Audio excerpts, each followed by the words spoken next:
Hello class 12th student, जैसा कि ये आज का क्लास है अल्टरनेटिंग करंट। आपको इस पर कमांड करना है क्योंकि एक बोर्ड में इस पर 7 मार्क्स का क्वेश्चन दिया जाएगा और इससे पहले ये करंट आपका जूनियर सेक्शन में आता नहीं है।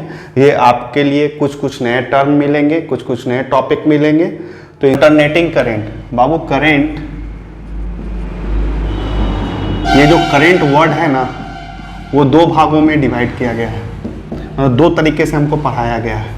एक तो है डीसी करंट, पूरा क्लास 12th तो करंट ही पढ़ते हैं हम लोग, ये डीसी करंट, और एक होता है आपका एसी करंट। क्या है? AC current. डीसी करंट का फुल फॉर्म क्या बोलेंगे? Direct current. क्यों बोलेंगे डायरेक्ट करंट? और इसका फुल फॉर्म क्या बोलेंगे? Alternating current. Alternating current, alternating, ठीक है। और डायरेक्ट, इस वर्ड में ही इसका बहुत सारा मीनिंग छुपा हुआ है जिसको हम ग्राफ के जरिए हम बताना चाहेंगे आपको। जैसे यहाँ पर आपका ई है और ई एंड आई है। ई का मतलब ये है वोल्टेज, क्योंकि बिना वोल्टेज के तो आई बनेगा नहीं, चाहे वो डीसी हो या एसी हो। सबसे पहले स्टार्टिंग में आपको क्या बोलना चाहिए? वोल्टेज या करंट। सबसे पहले आपको वोल्टेज बोलना होगा, उसके बाद करंट। करंट से वोल्टेज नहीं, वोल्टेज आपको बोलना होगा। वोल्टेज पहले, उसके बाद करंट, ठीक है। ई एंड आई क्या चलता है? कांस्टेंट चलता है। क्या चलता है? कांस्टेंट चलता है। ये तुम्हारा क्या है? टाइम है। ये तुम्हारा टाइम है। ये टाइम के साथ ये क्या है? कांस्टेंट चलता है, मतलब बदलता नहीं है। इस तरह करंट हम कहां से ले पाएंगे? ये करंट हमको डायरेक्ट करंट कहाँ मिलेगा, कैसे मिलेगा? तो ये करंट हमको मिलता है सेल से। किससे मिलता है? सेल से, बैटरी से, ठीक है। जिसका सिंबॉलिक रिप्रेजेंटेशन कैसे होता है? इस तरह का, ठीक है। तो डीसी करंट आपको कैसे मिलेगा? सेल से मिलता है, बैटरी से मिलता है। इससे आपको डायरेक्ट करंट मिलता है और उसका नेचर कैसा होता है कि समय के साथ वोल्टेज हो या करंट हो जो कि नहीं बदलता है। पार्ट क्या है? अल्टरनेटिंग करंट इससे ठीक उल्टा है। ये हर एक इंस्टेंट पर बदलता है। ये हर एक इंस्टेंट पर बदलता है। ई एंड आई, ठीक है। ई एंड आई ये समय के साथ हमेशा बदलेगा। ये समय के साथ, जैसे यहाँ पर 0 है, 0.1 है, ये 0.2 है, ये 0.3 है, ये 0.4 है, ये 0.5 है, ये 0.6 सेकेंड है, इस तरह का है। तो यहाँ पर आप इस ग्राफ से क्या देख रहे हैं कि यहाँ पर देख रहे हैं 0.1 समय में ये, यहाँ अगर सपोज कर लो ये 5 एम्पियर बता रहा है करंट, तो 0.2 में ये 7 एम्पियर करंट बता रहा है, 0.3 में ये 10 एम्पियर करंट बता रहा है, फिर ये 0.4 में 7 एम्पियर बताने लगा, मतलब मैक्सिमम जाने के बाद ये घटने लगा, और फिर 0.5 में ये 5 एम्पियर बताने लगा, और 0.6 में फिर ये 0 हो गया। फिर ये नीचे की ओर आपका फेज ही बदल देता है। ये पॉजिटिव है, ये निगेटिव फेज में आप ये फिर से इंक्रीज करने लगा। टाइम ऐसे ही आगे बढ़ता जाएगा।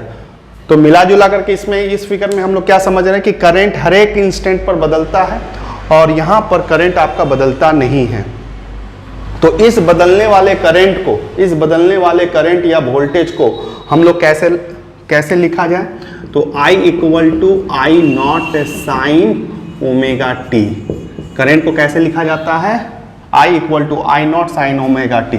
और वोल्टेज को कैसे लिखते हैं? E equal to E naught sine omega t, ठीक है। और यहाँ के करंट को कैसे लिखते हैं? I equal to d q by d t, और I a average equal to q by t.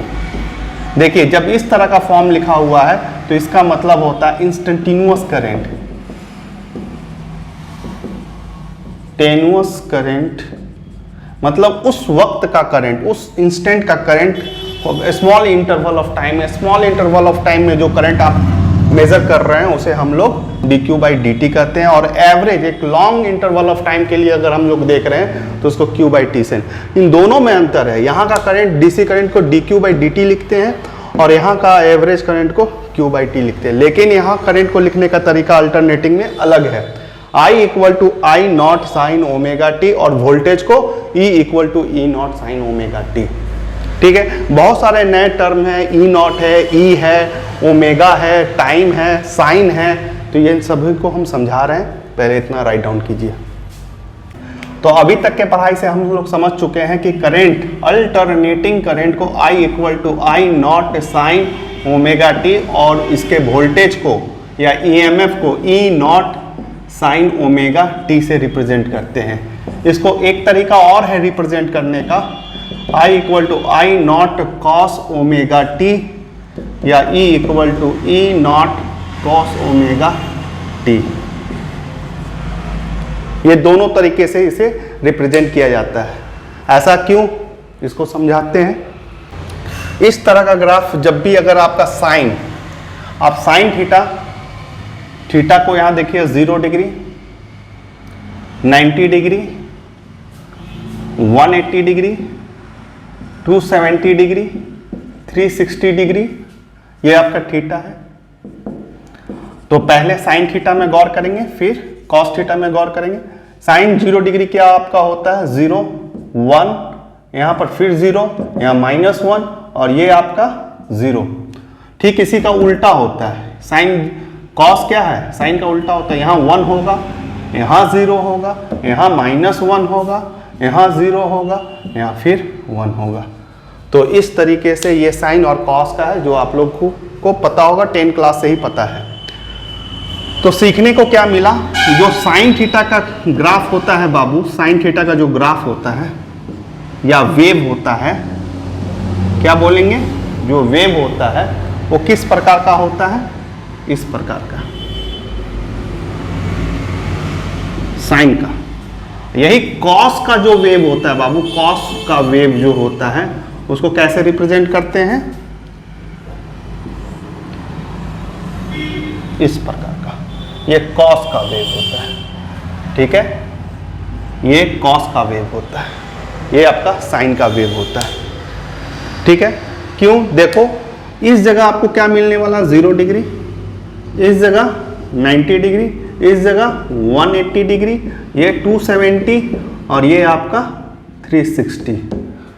देखिए ग्राफ से मिलाइए, साइन 0 डिग्री 0, साइन 90 डिग्री सबसे मैक्सिमम है, सबसे मैक्सिमम ऊंचाई पर है, ये ग्राफ बता रहा है। 180 पर 0 है और 270 पर ये -1 की तरफ है, ये +1 हो गया और 360 पर अगेन 0 है। कॉस इसी तरह से, ये कॉस का ग्राफ है, कैसे पता चलेगा, ये आपका क्या है 0 डिग्री, ये आपका क्या है 90 डिग्री, ये आपका 180 डिग्री, ये आपका 270 डिग्री और ये आपका 360। यहाँ पर भी देखने से कॉस 0 पर मैक्सिमम है, देखिए ये मैक्सिमम +1 शो कर रहा है। 90 पर ये 0 है, देखिए 90 पर ये 0 है और यहाँ 180 पर ये, 180 पर ये फिर -1 है, -1 है, फिर 270 पर 0 और 360 पर +1 है।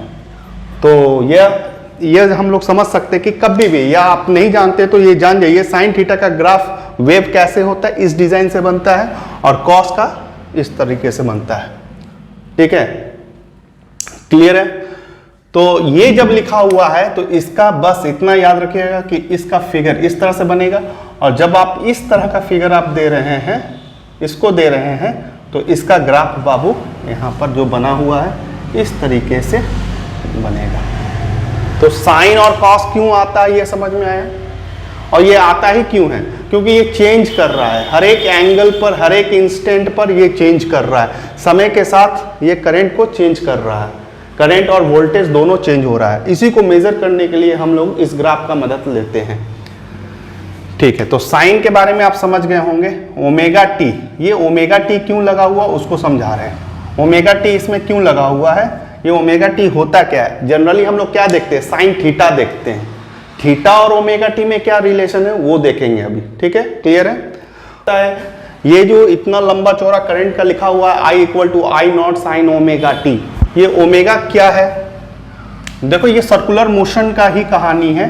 जैसे ये सर्कुलर मोशन में ये आपका पॉइंट है इस जगह, ठीक है, और ये यहाँ से यहाँ तक गए, ठीक है, ये P1 है, ये P2 है, तो देखो एंगल चेंज हो रहा है, आप P3 पर गए, अगेन एंगल चेंज हो गया, P4 पर गया, P6 पर गए, तो क्या चेंज हो रहा है बाबू? एंगल स्पीड से चेंज हो रहा है, एंगल आपका चेंज हो रहा है, एंगल आपका चेंज हो रहा है, मतलब थीटा आपका चेंज होता जा रहा है, बदल रहा है। ये बदलने की रफ्तार को, ये कितना स्पीड से बदल रहा है, उसे ओमेगा कहते हैं। क्या कहते हैं? ओमेगा कहते हैं। तो ओमेगा क्या है? Angular velocity. जैसे आप लीनियर में क्या देखते हैं कि कितना स्पीड से लीनियर डिस्टेंस, आपका डिस्टेंस कवर अप हो रहा है, उसे हम लोग क्या बोलते हैं? डिस्टेंस x जितना स्पीड से कवर अप कर रहे हैं उसको क्या बोलते हैं? स्पीड बोलते हैं लीनियर में। ठीक उसी तरह से एंगुलर में कितना स्पीड से एंगल बदल रहा है उसको हम लोग क्या बोलते हैं? ओमेगा बोलते हैं। तो ये just like a angular velocity ही है, जिसका बिहेव कैसा है? इसका बिहेव लीनियर वेलोसिटी जैसा है, लीनियर वेलोसिटी के जैसा है, v की तरह है। ठीक है। डिस्टेंस क्या है? ये थीटा को क्या कहते हैं?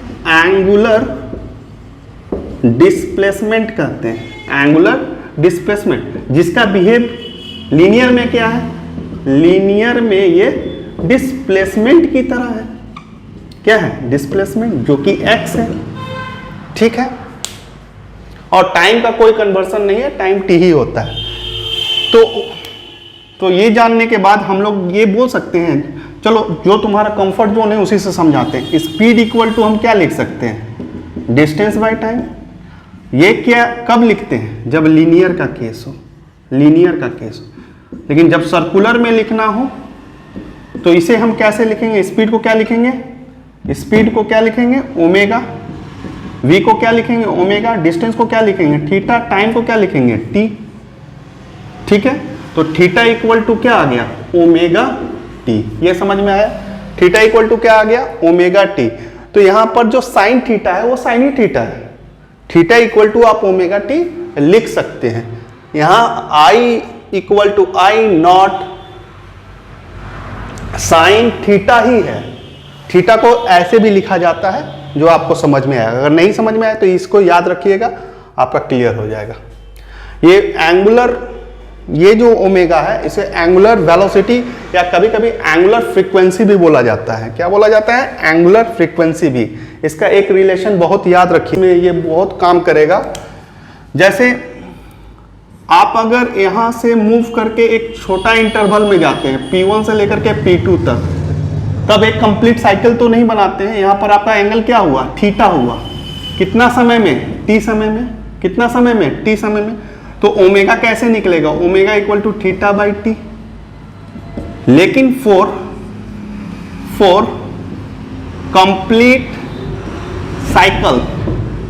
साइकिल के केस में आपको यहां से घूमे और घूमते हुए आप यहां पहुंच गए P1 से लेकर के P2 तक, तब ओमेगा आपका क्या हो जाएगा? थीटा 2 पाई के बराबर हो जाएगा। थीटा 2 पाई। और एक कंप्लीट सर्कल बनाने में या साइकिल करने में जो समय लगता है उसको बोलते हैं टाइम पीरियड। टी किसके बराबर होगा? Capital T. कैपिटल टी क्या है? टाइम पीरियड है बाबू। फॉर कंप्लीट वन साइकिल, एक साइकिल कंप्लीट करने के लिए। ठीक है। तो यहां पर टी हो गया। 1/t फ्रीक्वेंसी होता है, तो omega equal to 2 pi frequency. ये फॉर्मूला गलती से नहीं भूलेंगे, ये फॉर्मूला गलती से भी नहीं भूलेंगे। Omega equal to 2 pi by t होता है और omega equal to 2 pi by frequency. Angular frequency और लीनियर फ्रीक्वेंसी में क्या रिलेशन है? ये। ठीक है। तो एक एक करके हम समझा रहे हैं। आपको साइन समझाए, क्यों आया साइन, साइन इस ग्राफ के चलते। कॉस क्यों आया, ओमेगा टी के बारे में समझाए।